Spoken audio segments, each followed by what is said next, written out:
Dog. Okay, when you think of rappers in the 20th century, who comes to mind as a leader to you? Wow. Okay. Well, so I'm older, and so the names that I would say would be ones that you probably haven't heard as much. I'd say stuff like Eric B. and Rakim. Rakim was the MC, so Rakim. I'd say Chuck D. Can I say groups, or does it have to be actual? You Okay. can say groups. Tribe Called Quest. I'd say Leaders of the New School. What else would I say? I'm gonna go Beastie Boys. Run DMC, Public Enemy, LL Cool J, Slick Rick the Ruler. I could go on for days, but Sean Harris has probably already given you all those names.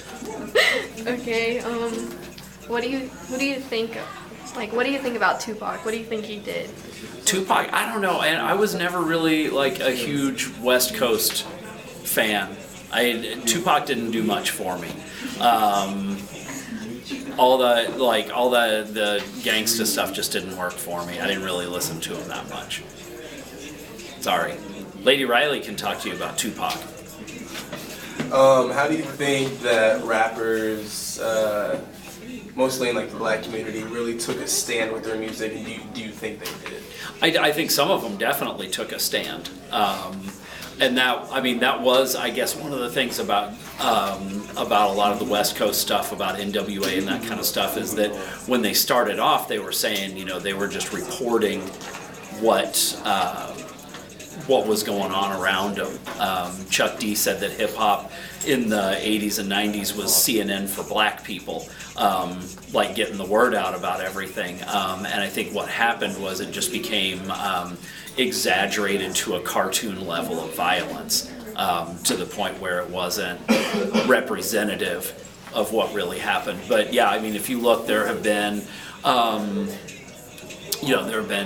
there's always been kind of a tie to improving the community, which you still see. I mean, even Nipsey Hussle, until he got shot a week or so ago, was big in the community trying to improve things.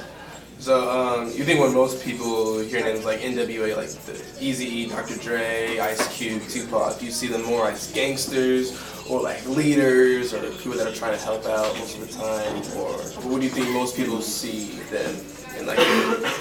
I think probably a lot of people don't know how much a lot of those guys invest back into their community, either directly or indirectly. I think a lot of them just don't talk about it as much, but a lot of them have foundations and groups that they either started or collaborated with to try to improve situations. Because most of them, a lot of them came from pretty bad situations, and they wanted to try to help other people out.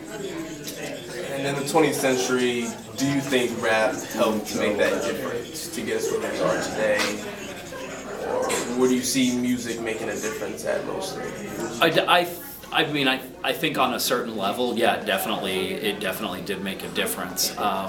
Raising consciousness of situations, of events, of problems that otherwise people might not be aware of. I mean, a lot of black kids wouldn't know about police violence, or let me try that one again. A lot of white kids wouldn't know about police violence and that sort of thing if it wasn't for what they were listening to.